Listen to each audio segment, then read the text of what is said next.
Hi, I'm Dan from Dan the Man, and today we're going to show you how to set up the ultimate grazing table. Step 1, creating height. We can use styling props, boxes, food, anything to create different levels of height. Step 2, allow for 360 access. If they all want to get to the good food straight away, you have to be able to come all the way around the grazing table. Step 3, using produce that rocks your socks. Seasonal, or whether it's about color, whether it's about taste, texture. Step 4, working with color to make things pop. Ways to incorporate color into a grazing table.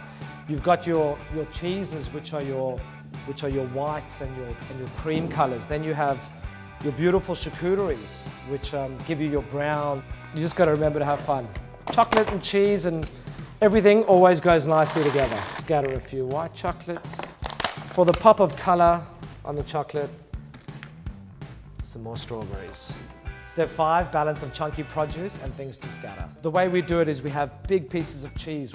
We group all of our charcuterie and all of our strawberries and grapes, we group them together in big mounds.